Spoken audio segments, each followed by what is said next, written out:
Alex Four Wheels F1 podcast. It's Paul here with Sean, Chris, and Kieran, and a whole stack of candles. Well, figuratively speaking, not actually in the room with me. Not actually. Well, there's the Lando candle is one. in the room with us. Yeah. we have the Landel. Not lit it yet, and don't know what it smells like. Well, it tells you on the lid what it smells like. In very small writing. And you don't have your glasses with you, do you, Paul? No, I've got my glasses on. It's just that I'm knackered and I can barely read anything in that font size. So it says it smells like Lando Norris, and that is vanilla, musk, and anise. You should know, Paul. You met him. I met him. I didn't sniff him. Yeah. Come here, Lando. Yeah, that would have been weird, wouldn't it? Well, yeah, it was a media round table. There was a lot of other people there. They'd have all wanted a sniff. You can't argue that's not a question someone hasn't asked before in the interview. Can I have a sniff, Lando? I don't see Ben Hunt from the Sun walking forward with that one. I bought this candle. I just want to verify. I mean, don't forget, when I went to that one, I was there with Lee, so God knows what he'd have done. Moving It's like swiftly that, onwards. It's like at the social media guy at the Australian Grand Prix asking the inane questions to everyone in the paddock. Have you seen that video? No, I managed to miss that one. Oh, it's good. There's a guy who turns up to the Australian Grand Prix every year in the paddock, and as they're walking through and entering the paddock, he'll go over with his little microphone and say, Toto, what's your idea of a perfect Wednesday? And stuff like that. What night is the best night to put the bins out if it's not bin night? And just completely inane questions. Have you ever seen a happy-looking refrigerator?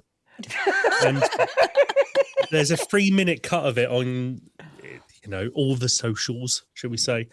And the only person who doesn't they ask nearly all the drivers, some team bosses, Gunter Steiner's there, some media personalities, but the only person who isn't interested in answering his question and actually physically runs away from him is Ted. Gonna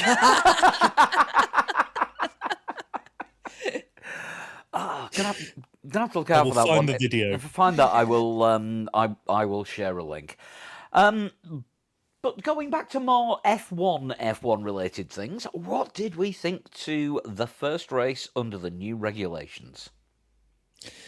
Mixed. I liked it. I think it's I like promising. the new isn't it? regs. I think it was an okay race. I don't think it ever really kind of caught fire as such, but I think it is promising that there could be some on-track action. We did get to see on-track action. We also got to see Ferrari fuck their strategy up. Well, that's not new. That happens in every era. I think it did catch fire, but only for the first sort of 15 to 20 laps. And then it petered out. Yeah, it was a race of two halves, wasn't it? First half was amazing. Second half was a bit like, okay, so what now? Yeah, I mean, the opening was great. Wheel-to-wheel battles. Some drivers got the start right. Some drivers were Kimi Antonelli. At one point, I did think he was going to reverse into the medical car. His start was that bad. We got overtakes for the lead. We didn't get anyone disappearing off into the distance. On the face of it, it looks promising.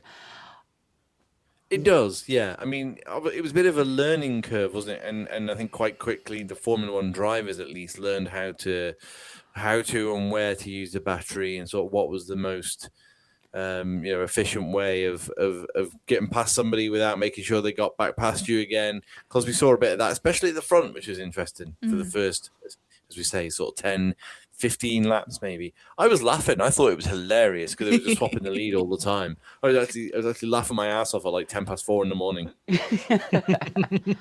I mean, some drivers had fantastic starts. Max gained about 3 or 4 places straight off the line with a good start. Yeah, I mean Alonso had a great start. Alonso got up to 12th. Was it 12th or 10th? I think he was 10th at one point.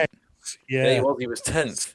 17th to 10th. If you take out Hulkenberg and Piastri, I guess it's sort of 15th to 10th. But yeah, a good start nonetheless, especially in that car. Well, I mean, we've all got the vaguest idea that that car can do things, just not for very long because it vibrates itself to pieces, and Honda haven't brought more of the pieces that vibrate off.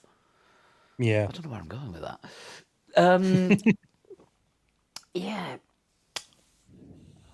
Ferrari, though. I think I think for me, what I didn't love about the new era is that it's thrown out a lot of the known things we have of the previous eras when it comes to how the cars work over any one given lap. Of course, we've had moments like at the start of 2009 where you've gone, hold up, is that Jensen Button quickest by a second? And that's the sort of good fun bit of unknown where, the whole order's been flipped. But there were how a qualifying lap now works is completely different to how it worked 3 months before. And that's how it's always worked my entire life, in the fact that whatever happens, it's as quick as you go. And if you're 3/10 up in the first sector, you're probably looking good in the second and the third. Whereas what we had was, okay, he's 6/10 down in the first sector, but because he's cleverly used his battery in the second sector, he's now half a second up out of nowhere, which just wouldn't be possible in the old hell for leather Formula One. So it's those things I think you have to get a little used to. For example, Lando on his last qualifying lap had the broken front wing. Yeah. And when it wasn't broken, he'd set the second quickest lap, because I will say Antonelli had to come back in to, get a new cooling ban or, not mess something additional up, shall we say. So Lando was P2 after the first round of things. Then he taped up his front wing, and on that lap, he was going quicker in the first two sectors than his previous lap, but then in the final sector lost nearly a second because he didn't deploy his battery as well as he should have done in the previous lap in the final sector. So all these things where you go, he's on a stonking lap. It's an excellent lap. Look at that. He's 7th. Those things are going to happen in qualifying. Yeah, it's a new way of qualifying, as you said. And I think they were doing literally learning on the job. Yeah. Because you can simulate as much as you want, but actually you're only really going to know what happens when it comes down to it. Yeah. And yeah, I was pleasantly surprised by the new regs. I like them. I know there's a lot of negativity banding about Formula One's dead. Where you said Formula One was dead when the Halo came in. You said Formula One was dead when DRS came in. You said Formula One was dead when they got rid of V8. So what more do you want to, what how far back do you want to go? Every era of Formula One, somebody's got something negative to say, Formula One is dead. I mean, if everyone who said Formula One is dead and I'm not watching it again actually stuck to that, it would just be us four sat talking to ourselves. Yeah, but they then end up watching it again so they can whinge about it. Yeah.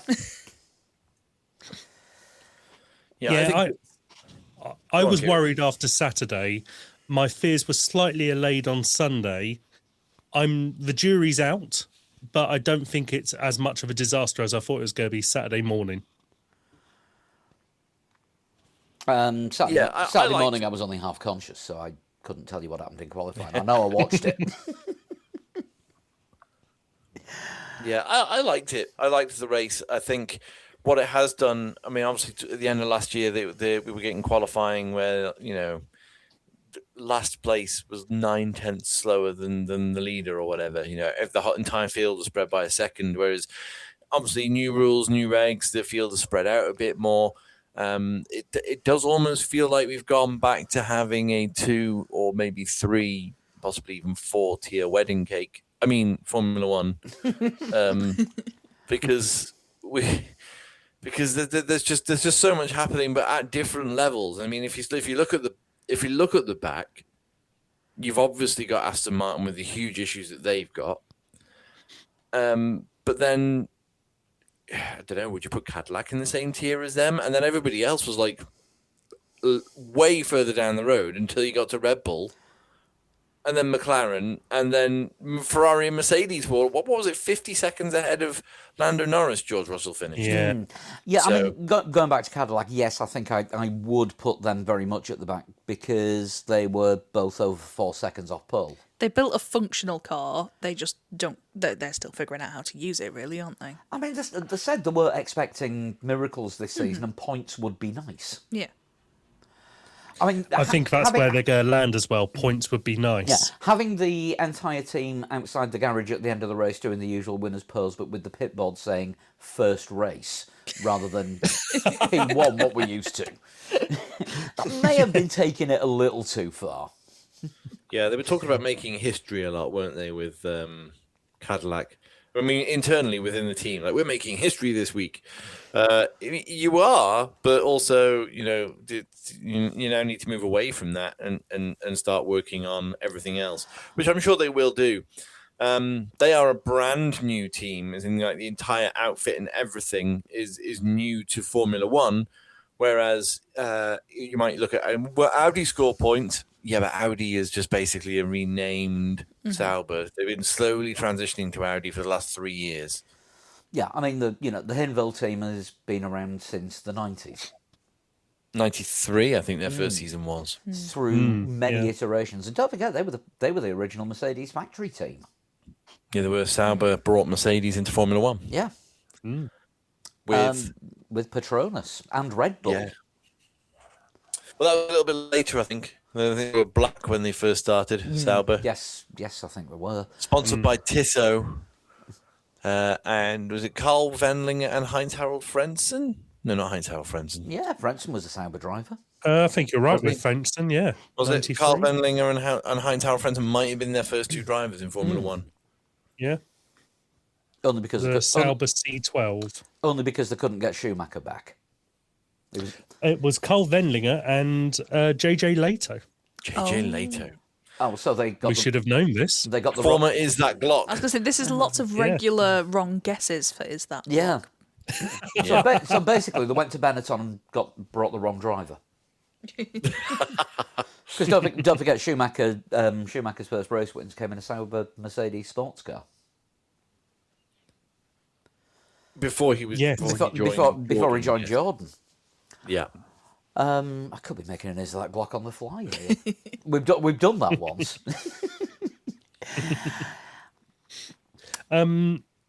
Yeah, so, I mean, are we going back to front, I guess, then?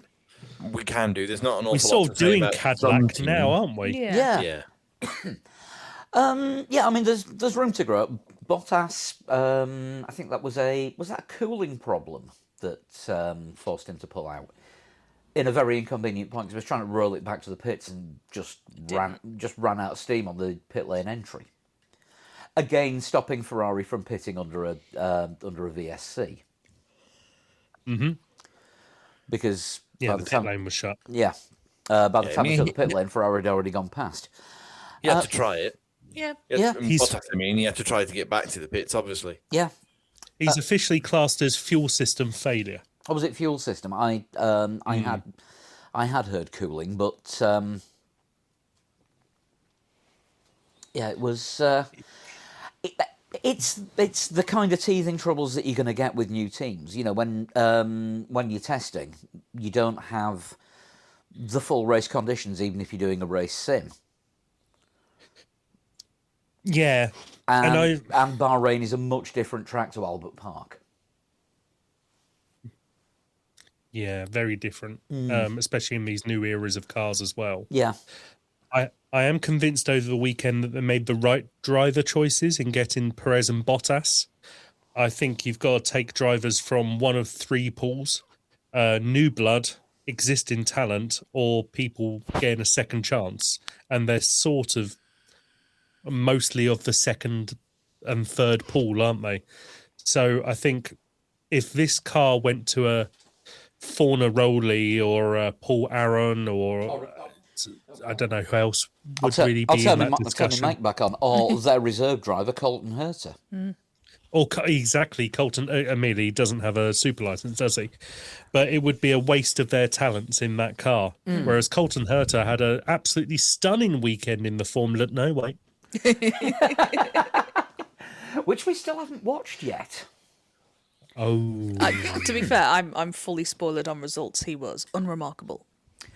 he finished 7th in the feature race, but that was mild shenanigans influenced. I mean, he came in with the idea that he was automatically getting the title this year. So And yeah, and 7th. Cool. that is not going to happen. I mean, at the moment, it doesn't look likely, but sometimes you do have these sort of early rounds of the F2 where by the end of the season, the real talent really shines through. I don't think this is going to be that simple for Colton Herta. There are a lot of drivers here who've driven F3 and F4 cars, which are a lot closer to these F2 cars than what Colton Herta has been driving for 8 years in IndyCar. Sorry, bear with me. I'm just answering a message from my driving instructor. Oh. I will. While you do that, I will talk about Kieran. You were saying about taking drivers with like a second chance or existing talent. I think when they were talking about who was going to be the Cadillac drivers, I think Gunter Steiner did an interview about when he was sourcing drivers when Haas was set up, and basically said this exact same thing. If you're setting up a new team and you have no data, you need existing drivers because you need at least something that you can measure. Whereas if you have a new driver and someone who's untested in F1, you've then got 2 lots of no data. And Gutierrez was the best he could get. Apparently so. That is a very good point. A known quantity, 11th.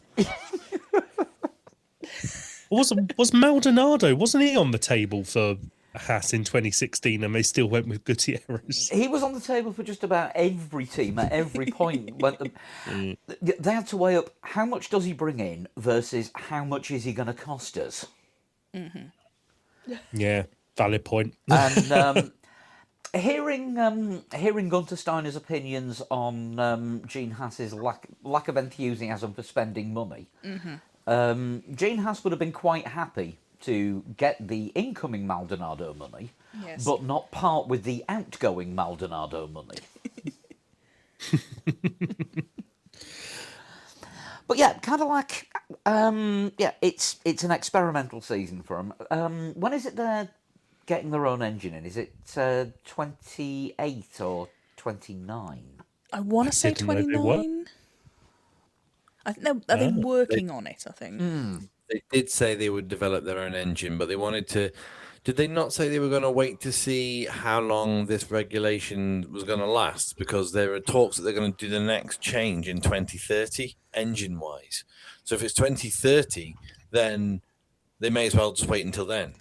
Yeah. Yeah, and they'll be guaranteed, if they make their own engine, to be faster than whatever a Honda is powering at that time. Yeah, they are apparently aiming to become a certified power unit manufacturer for F1 in 2029. But yes, I would imagine if there is an engine change in 2030, it does just make sense, doesn't it, to hang on? Yeah, find out what the new regs are and build around that. Yeah. Talking of other teams that were going testing, Aston Martin, we got exactly what we expected. No, I think we did I think we got better than we slightly more. expected. Yeah. Yeah, because Alonso pulled in after like 12 laps, and I was like, good effort, 12 laps. We were told they were going to do 2. And then it was just like, Alonso's rejoined the race. I was like, what? What's happening? Why is he there? And I was like, okay, they're just teaching it as a testing session. Got you. Yeah, I mean, they did that with both drivers because they brought Lance in, made some changes in the garage, and then sent it back out. I did read that the reason that Alonso actually ended up retiring the car was while the vibrations weren't as bad as were previously noted, which is why they did next to no distance in testing. They were starting to come back, and they are still out of spare batteries. Yeah, they only have 2 batteries, one each for the drivers in China this weekend, plus whatever is recoverable from the cars this weekend just gone. So say they have got 4 in the pool. One has done 20 odd laps under Alonso. One did what's the Australian Grand Prix minus 15 because Stroll was 30 15 odd? laps down. Yeah, 43. 43, I 43 think. because it's a Yeah. 58 lap race. 58 lap race. So you've got two batteries which are mildly fucked and two batteries which aren't starting from a great position, and they've got to do a sprint weekend.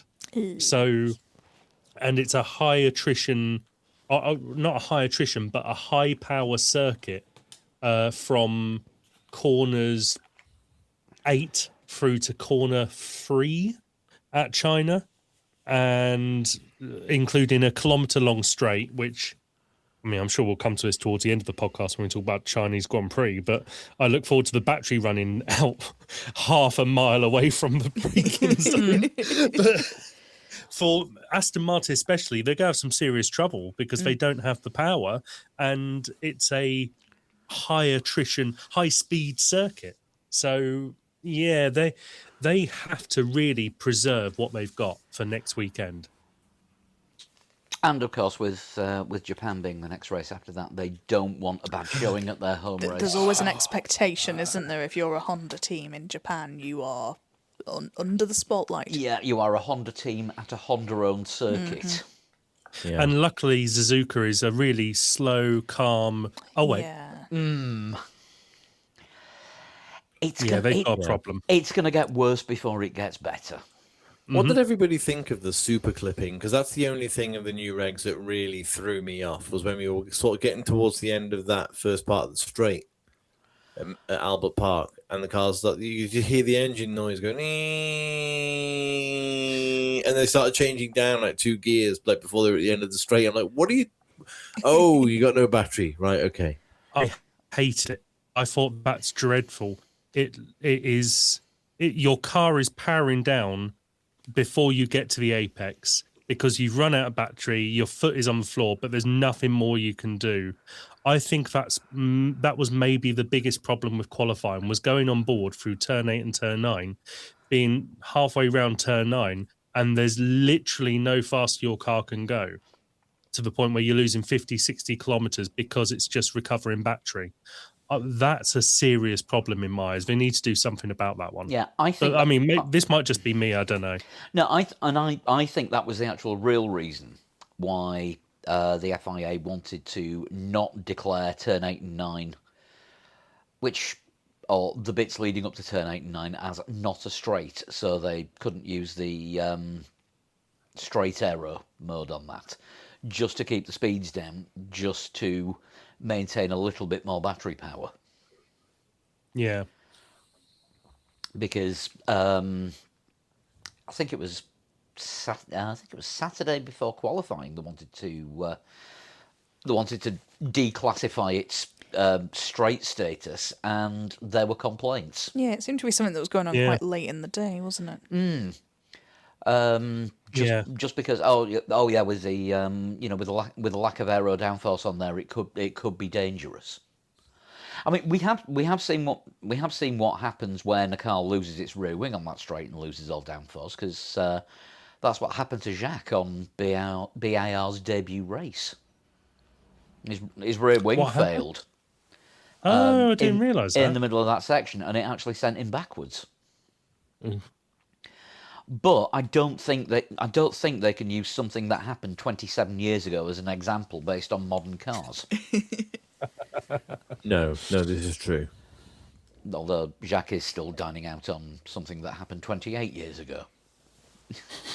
Wouldn't you? I certainly would. Yeah, actually, yeah, I would say it, baby. Hey, next year, 20th anniversary of Private Paradise. Ooh. You can smell that half-speed master remaster. Maybe he's going to do whatever maybe he'll do release. an anniversary re-release with new track. Yeah. Oh. I mean, I love that it's that it's next year is a year that ends with 7, and we're talking about the release of was it Private Paradise? Yeah, Something like that, yeah. Well, for some reason, I didn't sound correct in my head when I went to say it. We're not talking about the fact that it's been 30 years since he will have won a world championship. Oh no. No, No, we're talking about the tasteless album. No, the highlight of his career has to be fooling around. It's so highlighted that you can't find it anywhere anymore. No, I tried. I've got it on CD. I ordered a copy on CD from Amazon, and I just got a very apologetic email 6 months later saying, "We thought we had it, but we don't. Here's your money back." Wow. I've got it back on the Isle of Wight. I think I've got 2 copies. Maybe that can be a competition for. Yeah, we can have a copy. A copy of Private Paradise is a competition prize, but just answer me this: what does the winner get?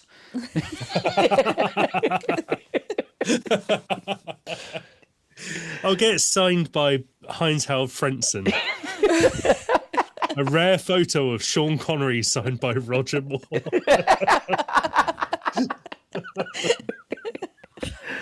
Right, let's do Williams instead. Nightmare for fans in qualifying. Car just basically wouldn't leave the pit lane. Yeah. Yeah, and I could have. Well, so Sainz didn't get out in FP3 either. But what annoyed me during qualifying for the Sky coverage is that they didn't mention Sainz whatsoever until right at the very end when they explained that he had a telemetry, data being taken from the car issue. But it didn't come up throughout the whole of the session. He just stayed in the pit lane and it wasn't mentioned. So thanks, Sky. Yeah, that's not good, not great. But I mean, there's a couple of telemetry issues. Wasn't that the problem with Hulkenberg's out on race day? That we'll get to in a minute. But the telemetry just disappeared. But I suppose you'll get these with new regs, teething troubles or whatever. But it turns out with Williams that missing that first shakedown actually did prove to be quite costly for them, because Williams were being talked up pre-season as one of the teams that could really move forward, and they haven't. I mean, I think one of the main problems is the car is still overweight. Mm-hmm. But they've got that lovely driver screen, haven't they, with the funny eyes on the back? Oh, that was time well spent. Yes, the googly eyes. Maybe if they take the googly eyes off, then the car will be a bit quicker. I think Motorsport Italy said that they're currently trying to lose weight on the car at the moment, and they've called it Operation Bikini. I'm not making this up. I will see if I can find the article, but As it's in the island or the bikini. Oh no, atoll? sorry. So it has been known as Operation Bikini for a couple of months, apparently. And they wanted to cut weight in time for Bahrain and Saudi Arabia. Oh, good. I've probably got good news for them. However, they think now the timeline is going to be closer to Monaco. Probably more they're fitting estimated to to be wear a 28 bikini in kilograms Monaco than Saudi. It's probably more like fitting of the culture. Oh, God, yes. Oh. Alert, alert. Avoid. Where's the I want to have a career button? It's the one marked "Don't say it, baby." It's that one. Just segueing over, it's looking more and more likely now that Bahrain and Saudi won't be happening and won't be getting replaced. Apparently, the F1 facilities team, the ones that put the ones that are in charge of sort of connecting all the temporary fan accommodation and putting the paddock up, it normally takes 5 weeks to prepare for a race. And there's a lot of different ones frittering around the place. And I just don't think it's a safe situation for them to be doing it now.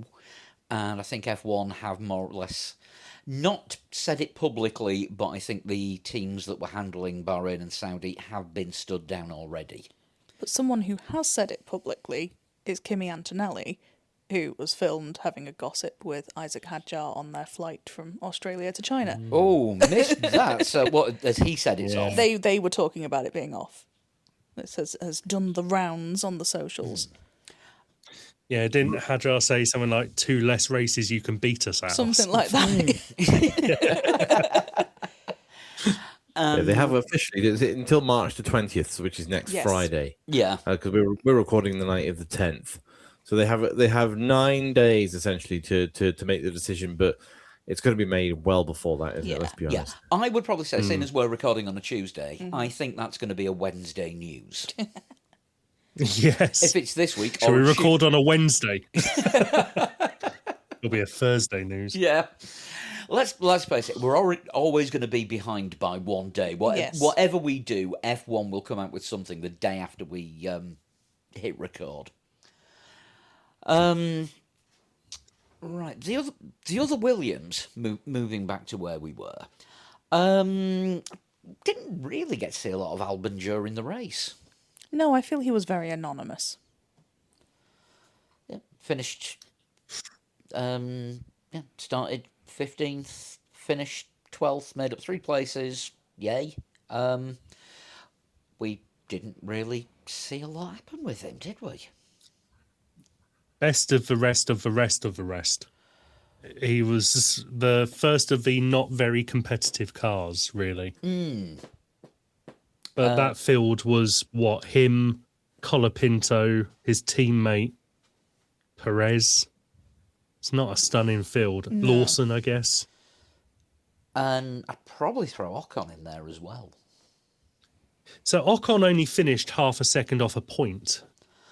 Yeah, but Which- it was behind Gasly, and they were basically Mario Karting each other all the way. Yeah, they around. had quite a good battle, didn't they? Oh, and what was it that Ocon said after the race? Or was it Gasly said after the race when they asked him, did you enjoy your battle with your old teammate? He basically sighed and went, I've been doing this for 20 years. I'm bored of answering this question. Right? Yeah, I they think- still love each other. Oh yeah, I think it was Gasly that said that, and yeah. So where are we going next from Williams? Oh, it is actually Alpine. Right, Gasly was the fastest in Sector 2 during the race. That's random. It's a very random piece of information. Or he certainly was at one point. I just can't put my finger on Alpine. It's just all we've got to say. yeah. There's just I mean We're stunned Alpine. by that piece of information about Sector 2. yeah. I mean Alpine are creating more headlines off track than on it because the rumor has it that Toto Wolff's investment company is trying to buy the same portion of Alpine that Christian Horner's investment company is trying to buy. Is he just trying to buy it out Yes. of badness? You're just trying to. Of course he is. Of course he is. It's Toto versus Christian. Yeah. So there's an exclusive article in the Telegraph, which is, thanks for this Telegraph, it's paywalled. And I get it, that's how you make money, but, Mercedes emerge as a surprise bidder for Otro shares in a move that could kill off Christian Horner and his comeback, essentially, is what the article says. It's something like a 24% holding, I want to say. Yeah, I that think it's worth. I think That it does ring a bell. I think yeah. it's I think it's a sizable percentage of the big investment group with all the celebs in. Which, And- as we said the other week, Ryan Reynolds isn't happy about. Well, yeah. And Ryan Toto Reynolds- Wolff. Sorry, go on. Toto Wolff, I was going to say, is he sold off shares for Mercedes and he can probably afford it anyway. So he's got capital to burn. Yeah, Ryan Reynolds is obviously he will be abreast of the situation.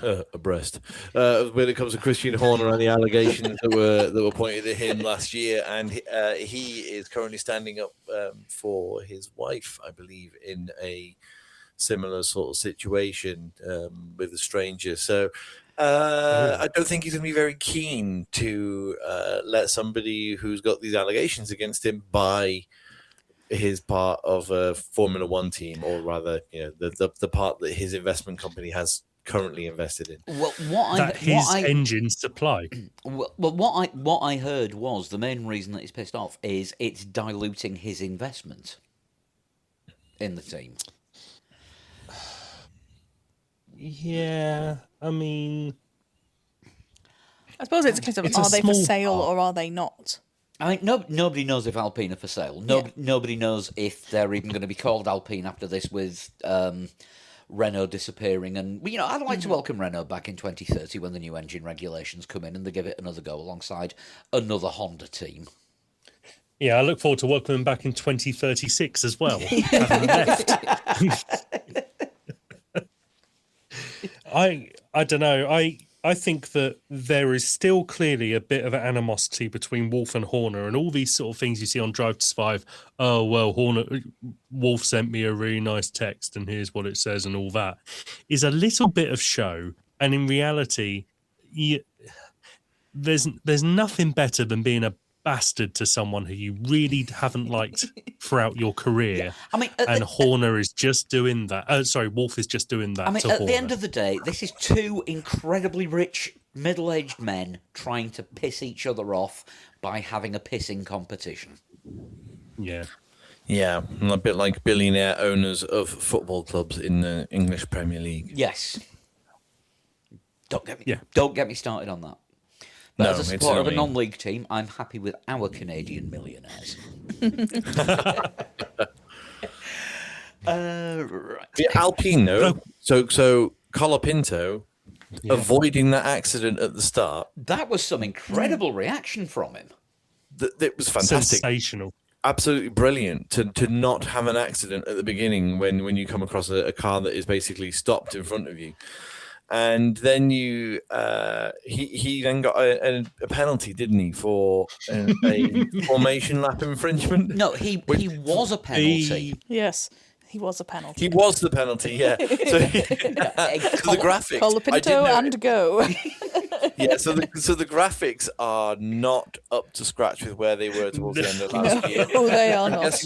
I'm guessing that's to do with data harvesting. They've got to harvest more data from all of these new regulations before they can give us, an approximate sort of, battle forecast like we were getting. It just seemed to be to the 1 decimal point on the timings as well, which was a bit rubbish. But Yeah, I mean, I don't love that. They have got that new team member on the graphics. What they're called, first name, last name. Are we saying First we thing missed I the think, yeah. battle forecast? Is that what we're saying here? I'm not saying I missed the battle forecast, but, all the AWS stuff that would I'm just come up. trying to remember your exact words when you were around here watching a fucking race stupid. when we That's were live why. vlogging it. I think it was something like AWS battle forecast. Go fuck yourself. Something like that. But it's not just the battle forecast. It's all the other information that they would give. Do you know what I mean? Like let's have there was a no look at information. So let's have a look at the tyres. The front left's got 60, the front right's got 20, the rear left has got 100, and the rear right is off. Yeah. And the graphics, obviously, first day at school, possibly for everybody in the graphics department. I'm not quite sure, but yeah, Colapinto and go. For the... So I don't know how he was supposed to do that. I pray to God that wasn't the instruction they gave to the team, because if it was, I wouldn't have asked for clarity. If I was a sporting director of Alpine, I wouldn't It have says asked he for can clarification. go. No, I wouldn't have asked for clarification. It would have been like, that's not an official penalty. We don't have to serve it. Yep. Right, Audi up next. Points on their kind of debut. Yeah, with Bortoleto, I very briefly touched on what happened with Hülkenberg. They lost telemetry completely on the car, so they just couldn't do anything with it. They couldn't see what the problem was or how to fix it, so they just said that we can't race because there's absolutely no way we can see what's happening. Yeah, I think what the problem probably was the system that tells you what the problem is had broken down as well. Correct. Yeah. So Bortoleto, great qualifying, got into the top 10. and stayed in the top 10 throughout the race and finished. Was it ninth he finished in the end? It was, yes. Yeah. Yeah, so really good performance from Bortoletto. Gabby Borto, let's go. He's, Not a Borto letdown. yeah, I'd say he's carried on his sort of upward trajectory from the second half of last season. Yeah, 'Cause- Well, absolutely. He sort of peaked and dipped a little bit, didn't he? Because he had a weak last 3 or 4 races. The crash in Brazil in the sprint race where he tried to turn his car 2D. That rings a bell. But he was good in things like Monza where he finished 7th, and he had a bit of a dip, but he had a really strong sort of 8 rounds into 3 rounds from the end or so. And I didn't think this Audi would be anywhere near as competitive as him, and admittedly only on the Saturday Hulkenberg made it look. Sorry, I'm just trying to work out what the hell that cat's doing. Yeah, you can hear weird squeaky noises. That's a cat. Oh, it's like that pandemic call all over again. This is a cat doing solo stuff in a window. What district do you live in again? Mum?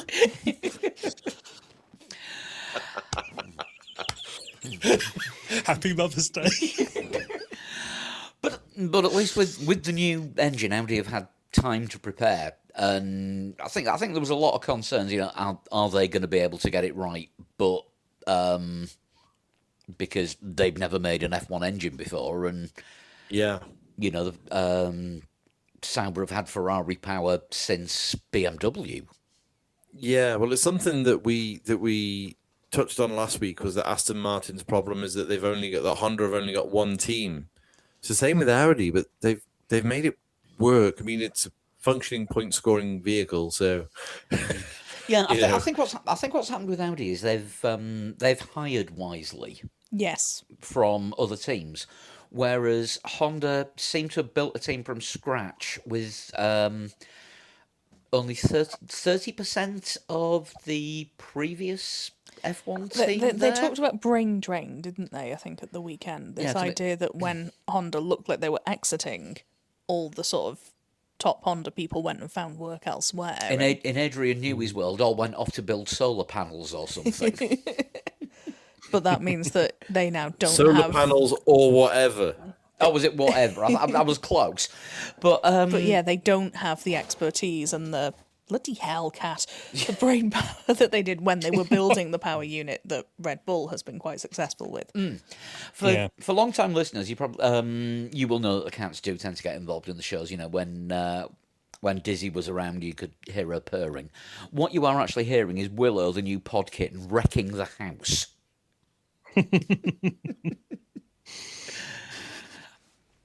Sounds reasonable. But yeah, Audi have hired from within F1 rather than just from other sports programs that they've had in the past. Well, they've been hiring for so long. They hired Andreas Seidel when he was at the top of his game at McLaren and have since fired him. Yeah. Yeah, they're on the second generation of some of the staff before the car had even turned a wheel in anger. Yeah, absolutely. So, you know, props to Audi for actually, I wouldn't say getting it like completely right, but getting it, you know, Getting it where you can't say they've got it wrong. yeah, it's that's it'll do. There you go. It'll do. Well done, Audi. That'll do. I mean, they're not carrying on the Sauber tradition of being absolutely anonymous and massive also-rans.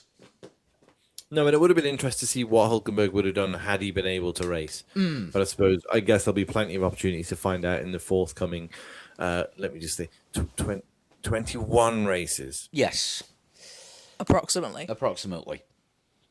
Possibly 19, because Or 18 even, maybe, at this rate. oh God knows. Oh God, it's 2020 all over again, isn't it?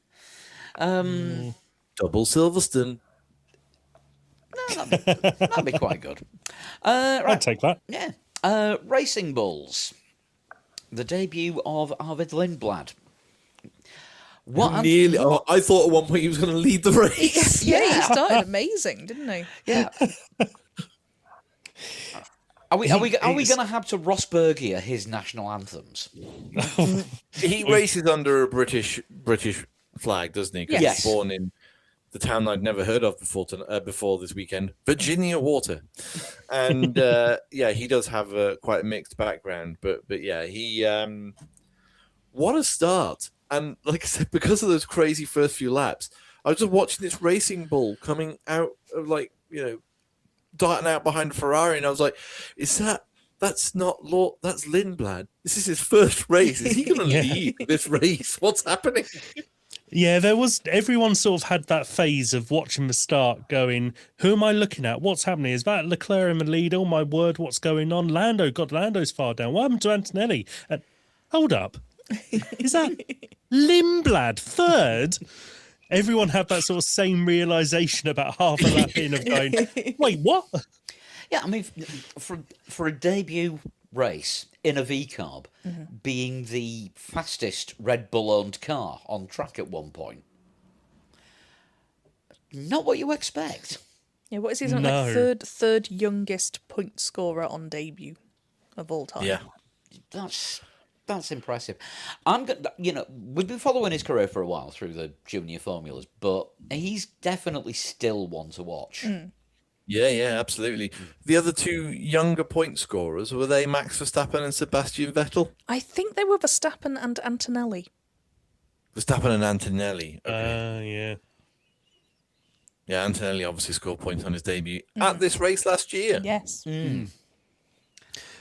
Also, Lindblad is responsible for team radio of the weekend, though not from him, directed at him. When By his team? No, when Max came into the pits behind him and he deemed him as going too slow, he shouted, "That fuck just brake checked the whole pit lane."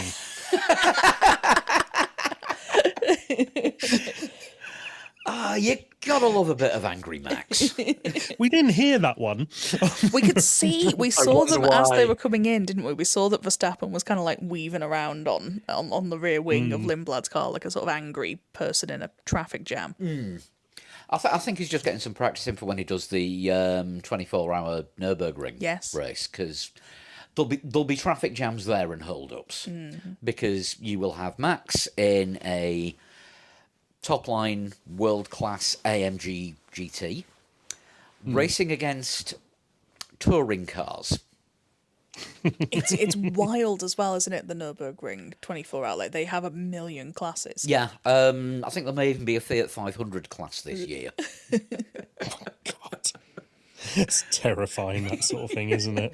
I think there's about, what is it, about 100, the grid is about 120 cars. It's a big grid, and there are like random classes. There'll be classes where there are 2 entries, and it will be something you've never heard of. They genuinely have, I would say, at least 20 classes. Is there a Fiat Topolino class, tiny little I hope electric so. cars that do like 12 miles per charge? I've done a lap, quick, charge. Fiat Jolly gets its own thing. And the good thing about that race is it's all live on YouTube, so you don't have to pay Free to watch stuff. it anyway. Free stuff. Yeah. Is it Max Verstappen or is it Franz Hermann? I think he is entered as Max Verstappen. Oh, he's allowed now. They retired Franz Hermann when he did a couple of test runs in a slightly slower GT4, and he was overtaking cars in faster classes than him. I see. And normally, to do the 24-hour, you have to do a certain number of laps of the full circuit, which is about 2/3 of the Grand Prix circuit and the Nordschleife. And they looked at, obviously, his real name, because they saw through his ruse, and the speed he was doing. And so, there's no point testing you. Yeah, here's your license. Which is fair enough, because that would have been admin and paperwork hell to go through. Yeah, that is a lost 10 minutes, essentially, isn't it? It's pointless. But yes, Also, we were talking about racing bulls, and Lindblad was great. Lawson was There. as bad start. as we expected. He had the tangling with Perez, didn't he? Yeah. Did he get damage from that? I think it was more Perez, I think. Yeah, I thought it was mainly Perez that got the damage. I remember seeing them tangling, being like, "Of course they're having a tangle on Perez's first race back." I think they've blamed each other, I think. Yes, of course they did. Yeah, Yeah. I mean, neither one of those drivers could go, it was my fault. Sorry, my lad. Watching it off board, I'm gonna surprise some people here and suggest it might have been Perez's fault, but it's probably closer to racing incident. Just two cars wanting to go into the corner so desperately that they don't care if they force the other one off the track, and they don't care if they have to drive off the track to make a point. yeah, and those two as well. The needle between them. Yeah. Yeah. I mean, the main thing to look for this season, obviously now we're in the new era of the Red Bull-owned teams and there's no Helmut Marko. Are we actually going to see the same four drivers finish the season that have started it in all the same seats? No. I think Lawson will get sacked. Interesting. I think the return of Yuki? I think they'll give Soloff a go. Soloff's a Does he choice. have enough points? I don't know if he does. Does he? Does he have enough super license points? I mean, it's AlphaTauri, Toro Rosso, VCarb, RB, Racing Bulls. There's always Kvyat again. He's Italian now, isn't he, Kvyat? Yeah. Yes. Well, Yes, that's yeah, Italian he's driver Danny Italian, Kvyat. yeah. Solov doesn't have enough points at the moment. So we're probably looking, if Lawson does get binned, Solov will be like the FP1 guy potentially this year. yeah, we'll end up with Yuki then. But would Red Bull want to do that? Because obviously, firing drivers mid-season is a Helmut Marko and Christian Horner trait. But mainly, And they are gone. But mainly Helmut Marko. I wonder if potentially probably not, because the long-term thing would be that Lawson is a known quantity to measure Lindblad against. So leave him there, and you've got actual meaningful information. The thing is, though, if Lindblad is completely handing Lawson's arse to him every week, is there any point doing much of a comparison? Is there any point in comparing him to Tsunoda? Well, I'm going to throw Soloff back in the mix. He does have enough super license points. Oh, right, okay. So there is the option. Yes, there is if they want it. Yeah. So we'll be seeing him and not Kushmaini? No, he's not on the No, he's programme. Alpine, I think, Yeah, Kushmaini. he's changed, hasn't he? No, I don't think he was with Red Bull. I thought it was with Red Bull for a bit. It's very easy. Kushmaini is Alpine, is he not? Yeah. I thought so. Yeah, it's very easy to lose Yeah. track because you watch F2 and F3 and there's about 9 Red Bull branded cars in each. Oh, yeah. Ollie so Gerser, I this think, year, is he the other one? this year, only one Red Bull branded car in the F2, Flipping heck. Is it Gerser? and it is Soloff. Oh. So you've got 3 Alpines in there in Alex Dunn, Kushmaini, and Gabriele Mini. So a lot of pink cars. And as anyone who watched the F2, I don't know how much of a spoiler alert you want on this, but one of those drivers caused a crash for the lead with his teammate, and it wasn't Kushmaini and it wasn't Gabriele Mini. But, well, to give him his full name, oh God, what's Alex done now?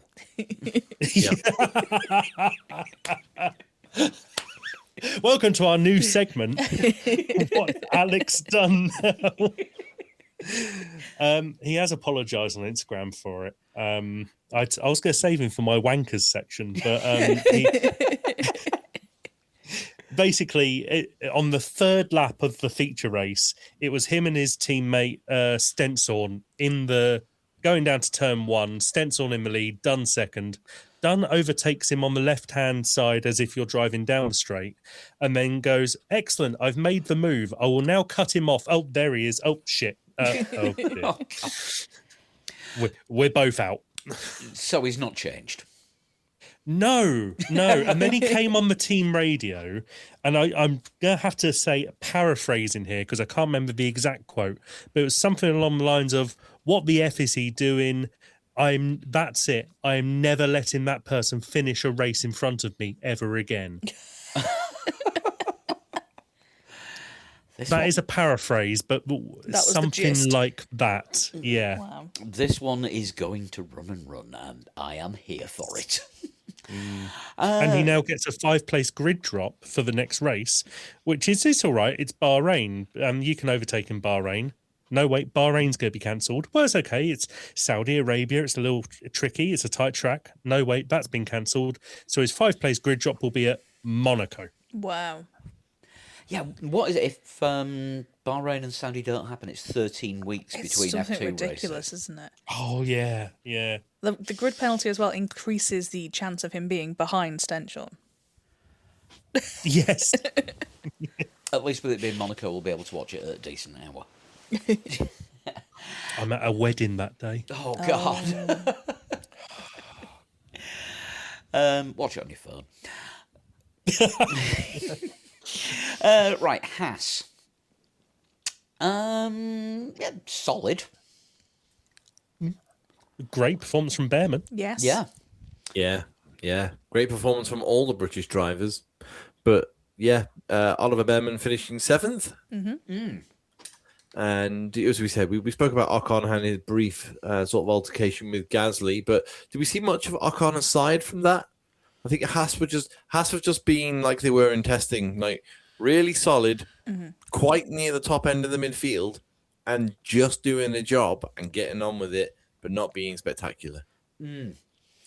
Personally, I think that's good for them because a stable Haas at the start of the season,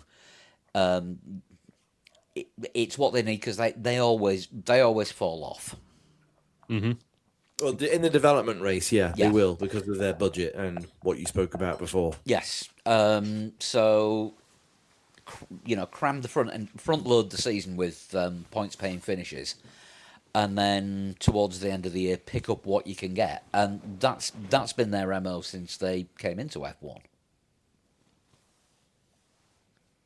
Or at least that's what I think. No, I They disagree. yeah. I mean, they scored points on debut, didn't they? But they do try and pick up as many points as possible early on in the season. I'm just trying to think. I got a feeling Behrman got some really good finishes towards the end of last season, but maybe He did. He definitely came into it, didn't he? But obviously he was very, very new last year. Mexico was 4th, wasn't he? Yeah. Yeah. Yeah, just decided to overtake Max Verstappen because Max decided the corner wasn't there anymore. So, okay, well, I'll just go past you then. You never know. We could see the big turnaround in Haas, and they actually do develop the car. Maybe. I mean, this is a huge season for development, isn't it? Given the rules and the regulations and everything, teams will start picking up on what other teams have done. So, what you might see as an innovation on one car, or gets picked up as like this one car has gone in this direction. You then see the other teams not necessarily follow and copy, but they go down the same pathway. And that's how we always end up with, pushing the limits of the technical regulations, like we did towards the back end of last year when all the cars were really close. Yeah. But yeah, it's everybody's sort of finding which is the best way to go. Funnily enough, in the last lot of regulations, 0 pods didn't work for Mercedes, but they appear to have got it quite right so far this year. But yeah, it'd be interesting to see how many teams start copying what other teams are doing. Yes. Next up, we have if we're basing the order that we do things in on actual performance alone while the cars were racing, Red Bull shouldn't be this early on.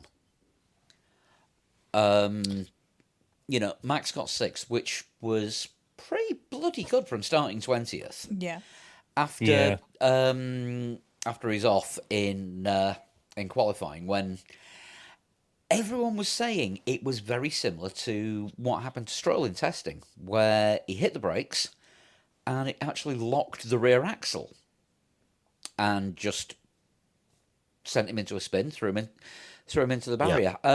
Just want to say, while we're mentioning this, massive thank you to Chris Garth for sending the photos. He was at the corner that Max crashed at, and he got some absolutely amazing shots, which I will put up on the website. And I would say he is now our official Australia correspondent. Yeah. Thank you Three very legs, much. 4 wheels, Australian correspondent Chris Garth. Yeah.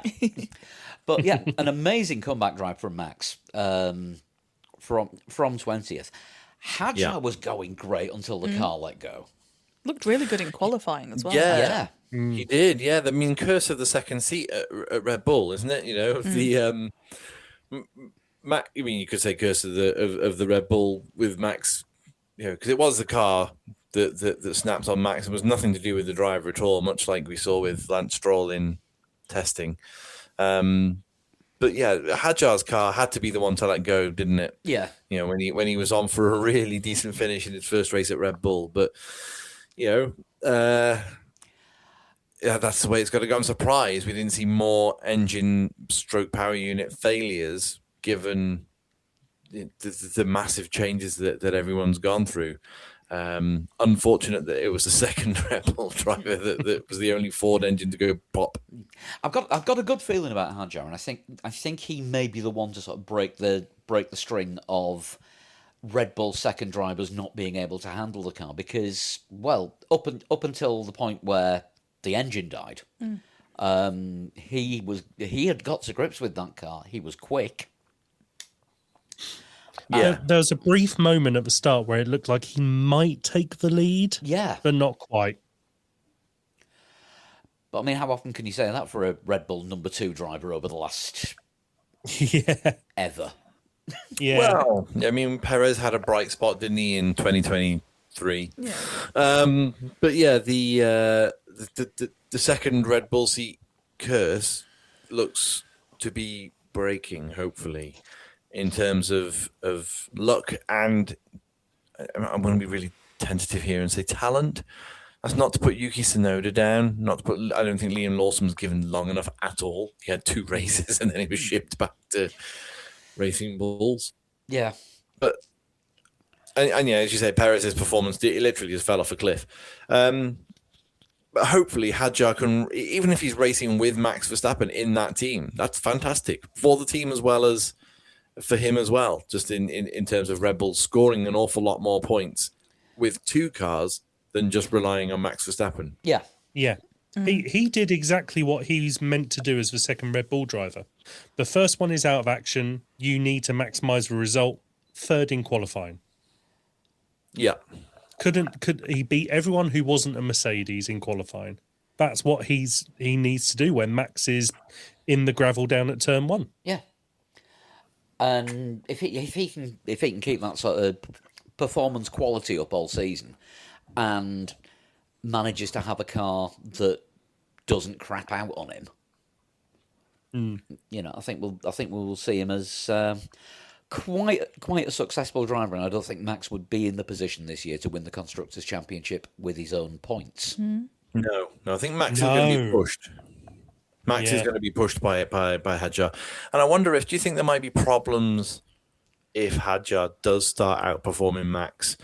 Not saying that Hadjar's better than Max by any stretch, but you know, if Hadjar starts out qualifying Max for 3 or 4 races in a row, If he gets a bit unsettled by it, like, say, Vettel Yeah. did with Ricardo. or Hadjar gets a big result when the teams that might be ahead of Red Bull, they have one of those races where they just they get strategy wrong, Ferrari, or they fail or crash into each other or whatever, and the gap opens up, and instead of Max, it's actually Isaac Hadjar. Does that then cause a bit of an issue? Send him back. Send him over to AlphaTauri, Toro Rosso, Minardi, whatever they're called at the moment, Racing Bulls. That's it. Send him back. That's what they've done with the other ones. It's only fair. I just get the feeling though, if he does start outperforming Max, Max is probably going to find another level from somewhere. So we're going to see. Sorry, are we going to see Liam Lawson and Isaac Hadjar as a Red Bull teammates before the end of the season? Well, no, it could. I mean, if Lawson's getting the boot, it could be Sonoda and Isaac Hadjar. Or It Solov. could be. God knows. But Red Bull do definitely look strong. It's just reliability issues that put paid really to both cars' races this weekend. Because I think Max definitely had the pace to be challenging for a podium. Yes. Yeah, he might well be back to the old 2018, 2019, 2020 ways of it being two Mercedes and Max reliably third. I mean, the Ferrari looks quick, don't get me wrong, but Max has the talent to be able to overcome what a lot of others can't. Yeah.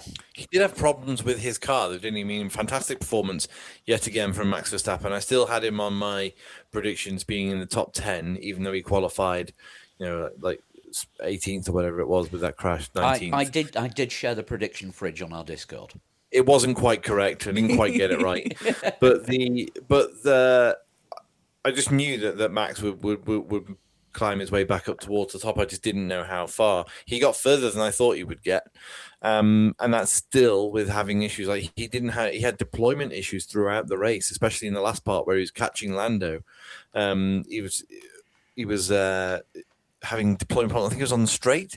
His battery would not deploy, like as in like he was asking it for full boost, wasn't getting it. Yeah. And that's what kept Lando in fifth. So you could argue performance-wise, like you said when we started off with Red Bull, performance-wise, Red Bull might be ahead of McLaren. Yeah, I mean that. Yeah, maybe. It's tight between them. It is tight, but performance-wise, they might be ahead. More data needed, I think. Correct. And yeah, absolutely. We're going to have quite a lot of different types of races over the next few. Yeah. Given that we're not going to Bahrain or Saudi, probably not. We're going to have some very different types of races coming up, and I think we'll start to get a clearer picture in all terrain what the McLaren is compared to Red Bull, because I don't think we're going to be comparing either team to the Mercedes or the Ferrari. I mean, that was Ford's first F1 race since 2004. It's not really Ford, though, is it? I mean, it is, but it's also not. It's kind of partnership and... Yeah. It's a Red Bull powertrain with a Ford badge on it. I don't know who is what anymore. I've lost track. Yeah. But I'll be honest, I enjoy seeing Ford back in Formula One, just even if it's just the badge. Because, I mean, it's another manufacturer who's back. I mean, look at how many manufacturers we didn't have many years ago, and look how many are actually involved now, even if it's just a technical partnership. I mean, how many of those were Renault in both categories? Yeah, good point. Another ex-Renault team is McLaren. Down to one car after Piastri's car acted incredibly weird on the reconnaissance lap. I thought he'd done something stupid. I was like, Oscar, no, what have you done? But again, didn't seem to be his fault. No, He has taken the majority of the blame for it, though. the thing was he didn't actually know that he had an extra 100 kilowatts of power available to him at the time, because it wasn't showing that he did. So he got on the power to get out of the corner, and all of a sudden he was heading towards the barrier very quickly when he should have just been easing out of the turn. Yeah, that's not Yeah. It seems to be a little bit like Sainz's crash on the first lap last year, where he just had a big old bust of power and just spun it into the wall. But Oscar's come out. He's done turn 3 and 4 very, very quickly, given he's on very cold tyres.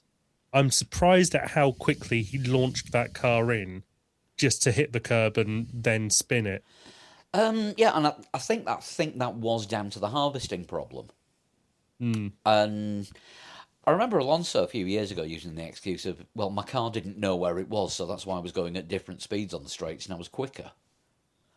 Yeah. And I think that might have been the case with the McLaren. It was just the car wasn't in the right mode for that part of the track. And he'd harvested too much energy, and all of a sudden you got more power available to you that you don't know about, and vom. He said, a big element of the crash was me. I've used that exit curb every lap this weekend, but I didn't have to. As in, I didn't have to at that point, I think is what he means. At the same time, I had about 100 kilowatts of extra power that I didn't expect, which is not insignificant. So, yeah, I think it's sort of a bit of a 50-50. Mm-hmm.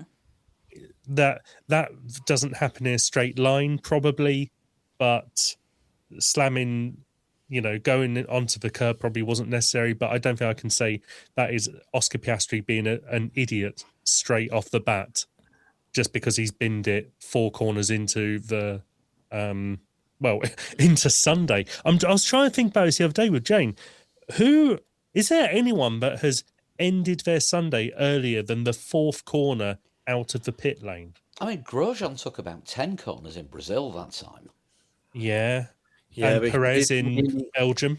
What about Leclerc when he qualified on pole in Monaco, but then crashed it later in the qualifying session, and they fired up the car and it didn't work?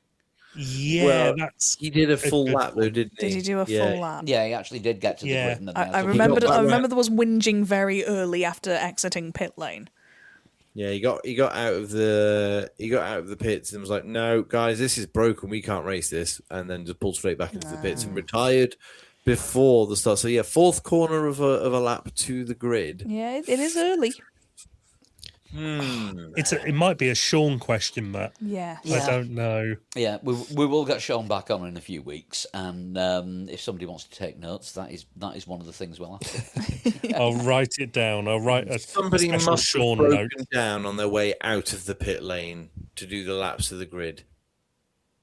I feel like there have been proper DNS cars that just have not left the garage. I feel like that's happened. Yeah, I mean, Nico Hulkenberg was yes, that's true. Yeah, so he didn't even get as far as Piastri this race. Yeah, but we're talking about cars that went out on track but didn't make it past turn 4. Hulkenberg did. He made it to the grid and then had to be pulled off. Oh, he did he? I didn't. Chance of being a fine thing. He got led away. Audi. No wonder he was looking for Audi. He couldn't wait to join the 4 rings. the Vorsprung Dirk Technic.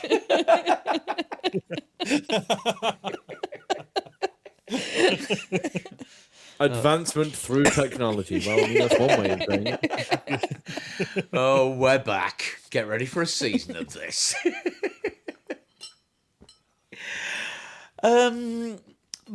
But yeah, binning it on the reconnaissance lap. We're gonna have to look into this to see if anyone's binned it earlier than turn 4, between the end of the pit lane and turn 4.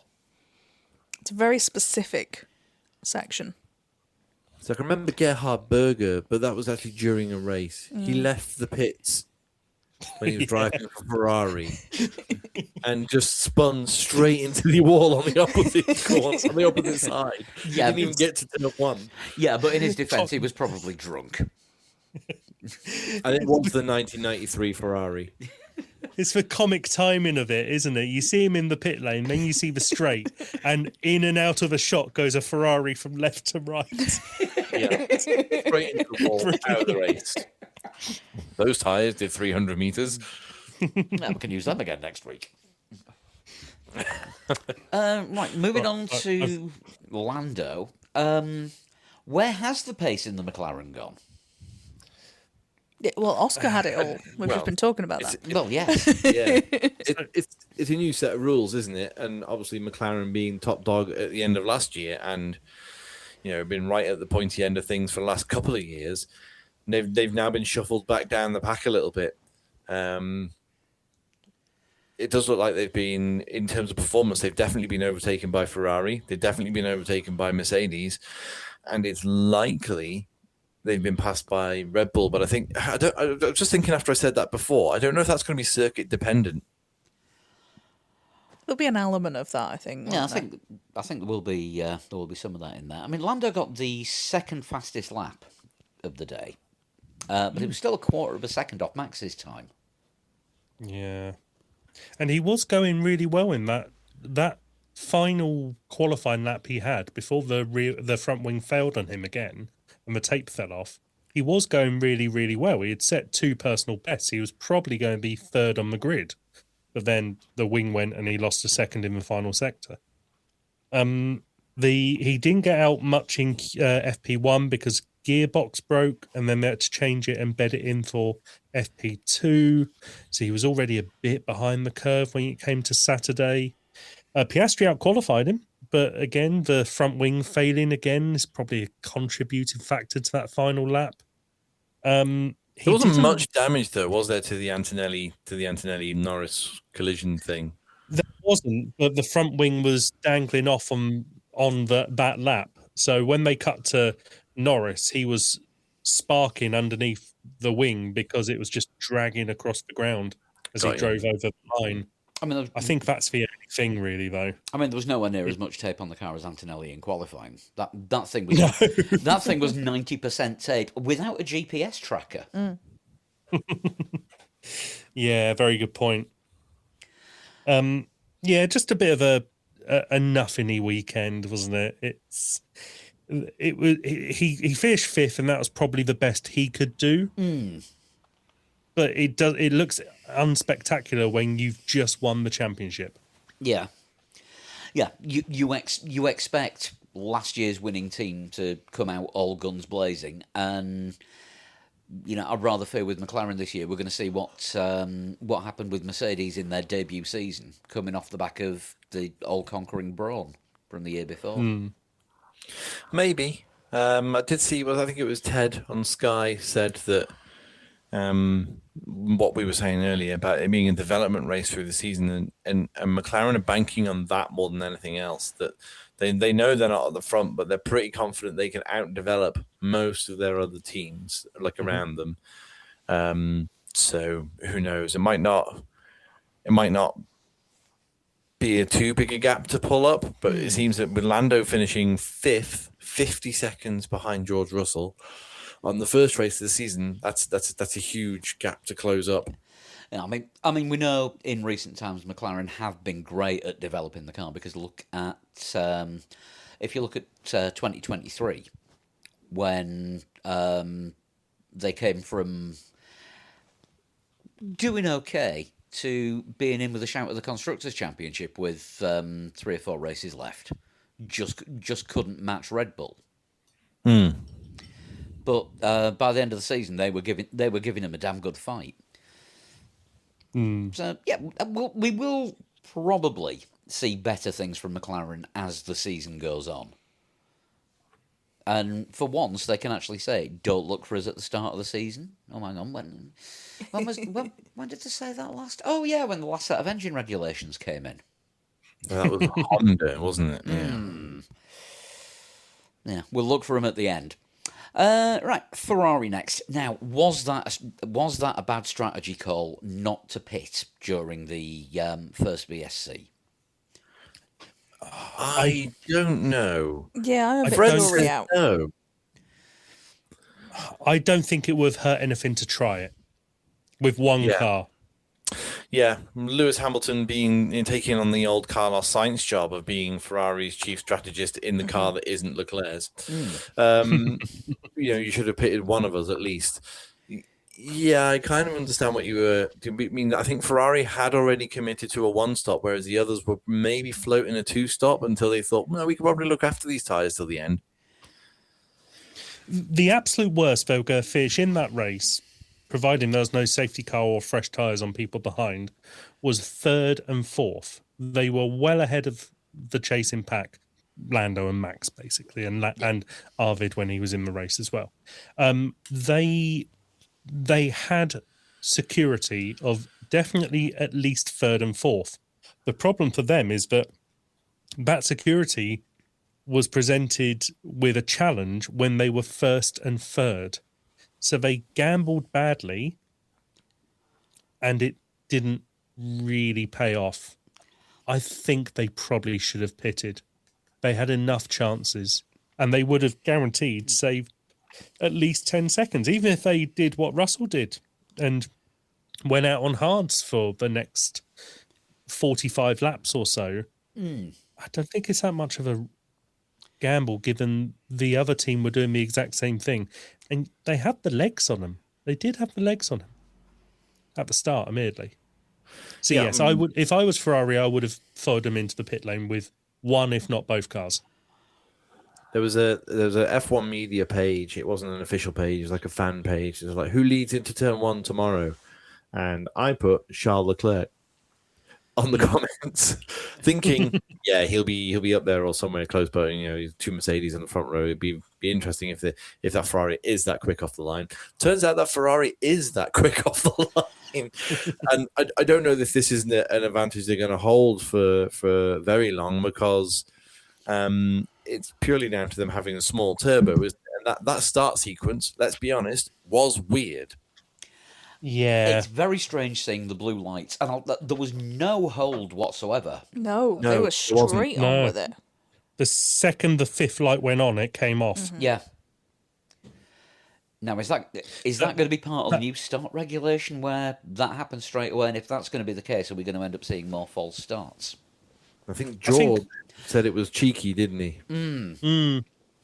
It was. He did. It was talking to George. He did move a tiny amount before the start, but he was well back in his start box, so he didn't actually didn't trigger anything. Didn't trigger anything, and obviously managed to stop in time. Well, it's new now, isn't it? It's wheel movement rather than sensors in the track or something. It's those sorts of things which will advantage Ferrari, though, because Ferrari have a very good start underneath them. We saw this all through testing, and now we're seeing it again here. If they can shoot off the line, and they only have... I thought this pre-start thing would be like 10, 15 seconds, but it felt like I looked at it, and then it was gone. It was like 3-4 seconds. Yeah. So they had the, start your engines and rev up, and then 4 lights and the fifth one barely being visible to the naked human eye before it goes out. That's as good as Ferrari get it, because then that is the least amount of time that the other engines can rev up for. And as we found out later on down the line, Mercedes had 0 battery in both of their cars on the start line, and they had to regen all into turn 1. So it probably won't get much better than that for Ferrari. 4th to 1st on a short run down to turn 1 with a short lead up to the lights going off, and both Mercedes on zilch, basically. Yeah. That's as good as it will get for them. It's whether they can do something with it in the future that is the question. And every time that question's asked about Ferrari, people visibly shiver. Well, I stupidly said to someone this week that I think Leclerc's going to be world champion. I don't believe that anymore, not least because Ferrari, I don't think, are brave enough to make the decisions to overcome Mercedes' strengths. Oh, you are still classed as a world champion if you come first in WEC, which is probably where he's going to be in about 4 years' time. So he will be a world champion, just not in F1. No, I don't know. I wouldn't write Ferrari off just yet. They seem to be doing things in a different way, albeit they're still doing the same things, like getting strategy calls not quite right. But just the way in which they appear to be approaching this year's car, and they're like, right, okay, so in testing we'll make it just really basic. Just make sure it works. Don't put all the bells and whistles on it just yet. Apparently, they're bringing the Macarena wing to China, but is that what we're calling that for this season? The Macarena wing, that's what it's been. That's what I've seen it called. It's going to be developed throughout the season. There are already 3 iterations of it in development, apparently, and we need a replacement race in Turkey so they can stick a load of kebab meat on it. Yeah, so. I don't know. Ferrari have got they're in the fight was the term I kept hearing from Ferrari and around Ferrari this weekend, and that's true. It is true. They are in the fight. They're not that far behind Mercedes. It might be circuit dependent with them as well, and Mercedes and Ferrari as to sort of which team comes out on top. Yeah. But The problem is though with Ferrari being in the fight is usually them punching themselves in the face. Correct. Yeah, Yes. it usually is. Yeah. I think Ferrari are going to win races this year. Multiple races, more than one. I can see it happening, and I think we are fairly close to that first Lewis podium in red. Well, I think we could be there this weekend. He does like China. he does. He spent his entire career trying to avenge his championship loss from his debut season there. Yeah. Yeah, very good point. Was it China last year where they got disqualified? Yeah. Their man Then Gasly. mixed results then. Mixed results in China. Yeah. Won the sprint race and then got disqualified in the Yes. actual race. Yeah, Yes. he drives well there. It's just Yeah, he's not the problem. But No. yes, stuff seems to happen to him. yes. And then that leaves us with Mercedes. I mean, I have seen articles basically crowning Mercedes the world champions already this season. Personally, I think that's bollocks. They've got a good car. They've got a good engine. They've got good drivers. They've got good drivers. Although it was proved that they can be vulnerable at the start. They can be. Starting with zero battery. Yeah. But look at their strengths and how they came back. And not just that, if you look at what happened with Kimi Antonelli in his FP3 crash and then getting that car ready for qualifying, mentally, that team is tough. Yeah. You know, and they know what to. And Antonelli went out and put the performance in, qualified second in a car that had just been rebuilt. The polish wasn't even dry on it yet. Yeah. So And Toto headbutting a garage door while he was on his scooter. Yes, that was I did excellent. see that, yeah. Yeah, I did see that. Which somebody has already remixed to Sandstone by Darude in honour of his table banging. I mean, yeah, Mercedes do look pretty bloody fearsome so far. We can't judge from one race, but they appear to have got the measure of the regulations. We'll say. I can't see any other way round it but for a Mercedes championship win if they have this strength of pace. They took the sandbags off. They showed what they could do around Australia. Australia's a very different track to Bahrain, where we went testing, and we're not going to be going to Bahrain as it's well documented now. But there are a lot of those sorts of tracks coming up. Yeah. This weekend is one of them. China's a bit of a Bahrain, and I think they're just going to perform so strongly that by the time anyone catches up, it's way too late. Yeah, I'm not putting Kimi Antonelli down either, but I think he's going to win races this year as well. But George Russell was in the right headspace and performing really strongly last year. When that Mercedes was, not doing great unless it was like really cold temperatures, George Russell was right there again. He's been a little bit like pre-World Championship Max Verstappen, like you said before, Kieran, where it was the two Mercedes and then Max Verstappen on the podium. For a time it was Max, Lando, or Oscar, and then George Russell. The meme going around that was just like, does nothing, gets third. But yeah, it's sort of, he's been ready essentially for a little while. It just hasn't been the right car for him. Yeah, so for me, George is a very strong driver in the right car, and I do agree with Kieran. It's very difficult to see anything else happening at this current moment in time. But things can change quite quickly. It's going to be really, really sad when they sack George Russell for Max at the end of the season. Just want to quote our good friend, actual friend, more than friend of the podcast, Matt Steele. As long as this season doesn't see the most smug, petulant, whingy little bitch on the grid run off into the distance with the title, I'm in. Okay. He's not. When did we see that, Matt? He's not a fan of George. I see. See, I George, what was it I said to Jane at the weekend? George slightly reminds me of Robbie Williams when he won all the Brit Awards after he left Take That. And he said, I always was the talented one in the band. I could see George just going up to Jolyon Palmer at the end of a race, just look at him with a little smile going, yeah, it is really me. Yeah, I am the one. Or like at the end of Scott Pilgrim versus the World, where Jason Schwartzman thinks he's finally killed off Scott, and he just turns to, I can't remember her name now, Ramona, and just goes, yeah. That's what I see George of. That's what he reminds me of. I like George. I see a little bit of an aura around him. He didn't have to do that Borat impression. What year is it? Yes, that was odd. Yeah. That was an odd choice. Imagine Fernando crossing the line in 2005 to win the title and then just go on the team radio to Flav. Ooh, Betty. How outdated is the reference?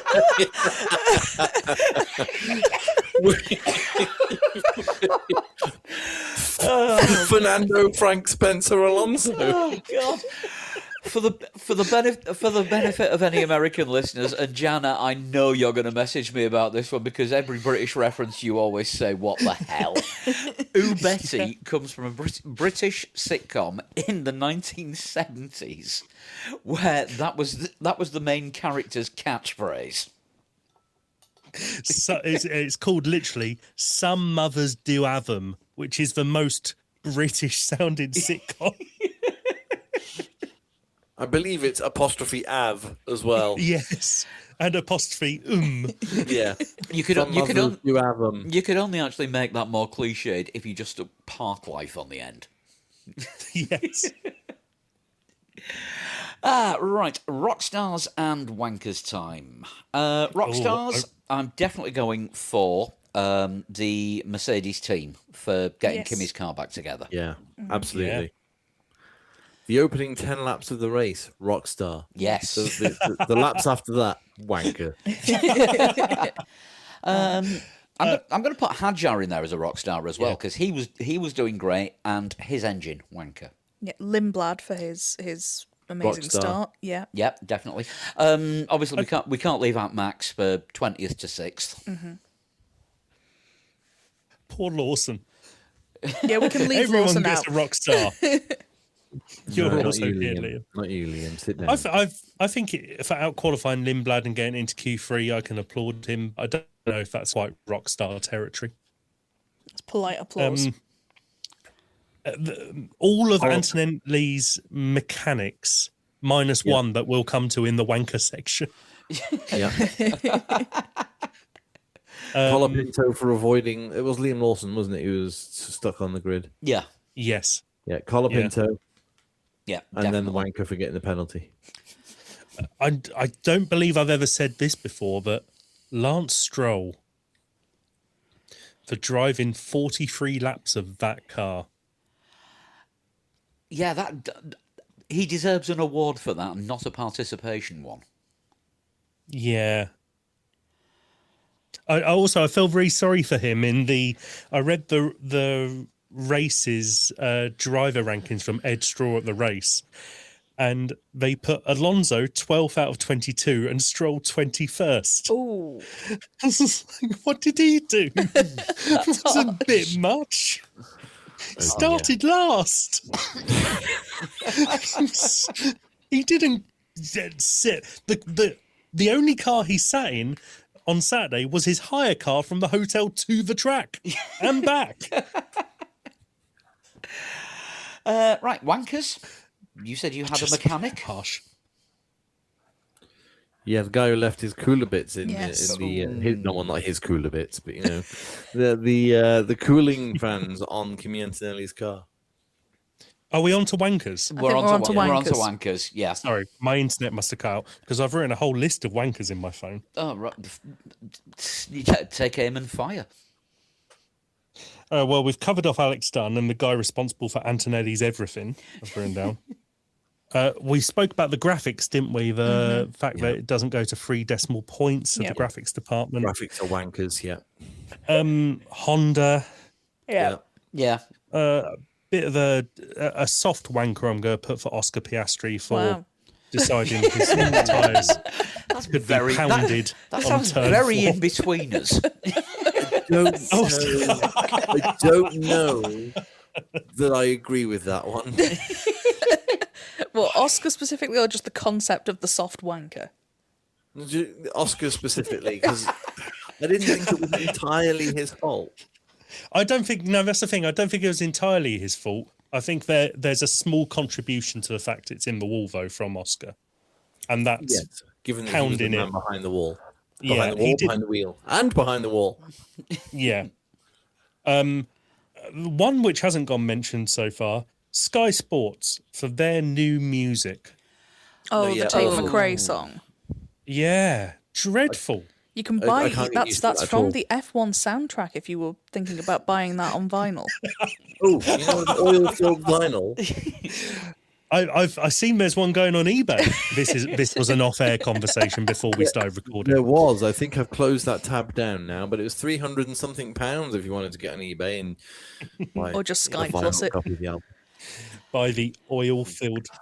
Yeah. Yeah. It just doesn't fit at all. It's Not the really first. poor. Not the first time in my life I've said this. For fuck's sake, bring back Daft Punk.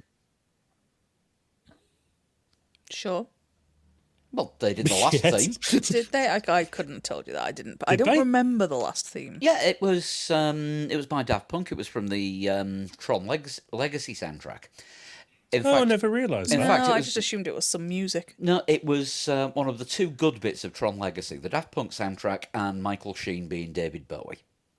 Sounded too classical to me. Yes, to I be just that. assumed it was something someone had found on a classical compilation and gone, No, oh, it we'll use that. was from the second worst Tron film. Ah. Even though I've not seen the worst, even though I've not seen the worst one yet, which is the new one. Unfortunately, it's called Tron Ares, and they've spelled Ares as an anagram of arse.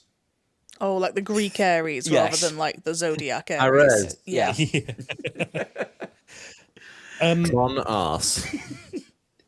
Do you remember last week when we were talking about Aston Martin and we read out the Are we still on press wankers preview? here?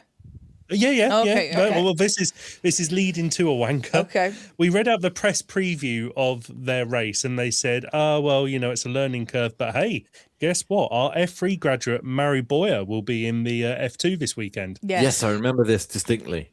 Yeah, so he crashed in qualifying, qualified last, and then he crashed in the race. Excellent. So it's been So a, Aston Martin or Mary Boyer for the wanker category? Murray Boyer probably is a bit harsh, but given that all of Aston Martin's goodwill He went came on him, with like a hefty preview, didn't he? So, yeah. I don't know which F1 Academy driver they're going to put under the bus for their press preview this weekend. For who is their F1 Academy driver? it's all right because the bus has got a Honda engine, so it won't be going very fast. So we'll be able to get out in time. Their F1 Academy driver is Matilda Parts. Oh, Who we also discussed last week because Yes. the only things that they had to promote was her livery, which is green. the Aston Yes. Martin. Green. Yes, of course. Yeah. Then the final two wankers from my list is me. Right. Any reason? No reason, apparently. No reason. He no. predicted Max to win. Oh, hello. I think we're adding I think Kieran's the in. internet is being a oh, hello. wanker. Yeah. Oh, we got as far as We internet. got that you're a wanker, and then the conversation stopped. Oh dear. Yeah. It was me for my woeful prediction league score. Were you second to last? 42nd out of 43. poor. long-term listener, friend of the podcast, and Three Legs Four Wheels iRacing Endurance Team crew chief is last. Oh dear. Sorry, Jane. Hooray! And finally, my final wanker is me again for saying to Jane, met him every time Charles Leclerc came on screen. When I get the Roadcaster, I am installing the name drop bell Thank you. Thank you very much. because I forgot to bring the Stream Deck down with me from upstairs, and that's got it on at the minute. I would like to add a wanker. The TV director. Oh, I just felt like we Oh, saw some God. random fucking shit. Like, why did we have box in box of Gary Barlow? What the fuck was that for? And then there was one bit where they had the That box was in box. interesting, yeah. They had the box in Yeah. box where you could see this brilliant battle going on between Gasly and Ocon, and they cut to it as the main after it had finished. There was the time. We also had Charles going past George at one point, and it was just like, would you like to watch Arvid Lindblad not get overtaken by Lando Norris? I was like, not really. There was one where Crofty was describing a massive battle that was going on Yes, track. and we all, got some gravel. yeah, and all we saw was a panning shot of gravel. Lovely. Very zen. There's about 3 or 4 times an overtake was about to happen, and they cut to a helicopter shot of the Melbourne skyline. Yes, but no, I think specifically, I think the director has been on my wanker list since the Gary Barlow incident. It just annoyed me. Video where we record with the band, there are various paraphernalia of rock and roll tidbits around the studio in the control room, and there's a bottle of wine that I've never quite been able to reach. Is actual Gary Barlow wine. Oh, Yeah. Oh, You know about this? There's Yeah. like a piano sort of inlay on the bottle, and it just says Gary Barlow in massive block white capitals on this black bottle, and I'm like, it was I on. want to It was know, on. but I also don't. Chris, it was on special in Tesco the other week. They had loads of it, which leads me to Really? believe that may be the only bottle that was sold. I mean, it's been there for I'm going to say years because it's dusty. But I mean, if he's selling it in Tesco, I think that means that he didn't sell any of it. yeah. Therefore, It's not a big exclusive deal, is it, if it's in Tesco? not really. Gary Barlow wine. There was a photo a few years ago of him holding a glass, a full glass of red wine up to the light just above him and squinting. And in his left hand, he's got a pen and paper. And someone just tweeted it with just the caption, "Red."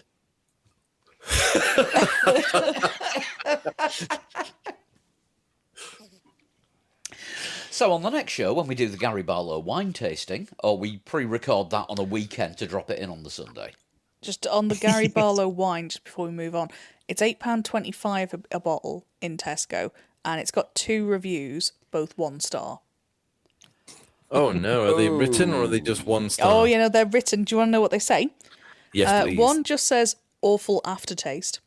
The other says it didn't Yes, taste correct. of anything. It was very strange, just a flat taste of nothing. There wasn't anything zingy about it. Also correct. I feel that both of these are apt description. I'm still tempted to buy a bottle just to see how bland it really is. Is it as bland as his solo career? Yeah, he's got to keep on walking down that open road. Can I just say, while we're talking about branded alcohol, though, the official Scorpions whiskey, very nice. Oh yes, you bought that.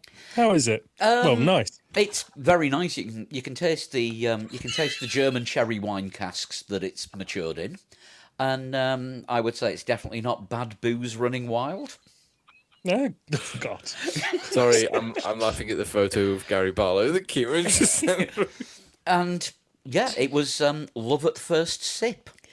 That particular bottle with the piano on the front, that's got 3.5 stars out of 5. But the best review, my favourite review, is a 2-star review, which says, tasted quite watery, just about drinkable. I'll finish the bottle, but I won't buy it again. At least it won't go down the sink. 2 stars. It's a good review. Right. Poor Dan, by the way, he's going to look at our chat group and be like, what the... This is what I was saying earlier. He knows the risks by now. I'm going to get to work tomorrow morning, and he is going to ask what we were on tonight. What he's got is a few things which we didn't mention, including the Dutch footballer Jizz Honky, It's his birthday! the Triple M footy caption which just says "No coming for a month." The candle that smells like Lando Norris. The Gerhard Berger crash from 35 years ago. And Gary Barlow. If you want to get in touch with your celebrity alcohol reviews, then by all means drop us a line, threelegs4wheels@gmail.com. Has anyone ever had Professor Green's beer? No. No. Can't say as I Oh, they have. sold that in Morrison's some years ago. I think I invested a whole £1 in a bottle. Oh. So if you've had an experience with celebrity booze, obviously let us know. 3legs4wheels@gmail.com, at 3legs4wheels on all the socials, and individually we are At Sean Cowper. At Flood21. At Kieran is boring. and at Pablo100. If you want to help us out and donate some money through Patreon, so we can all buy celebrity booze and do You can't buy the Professor Green one anymore. They don't make it anymore. other celebrity boozes are available. But if you want to help us out, because we've just bought another new mixer, because this one's failing already.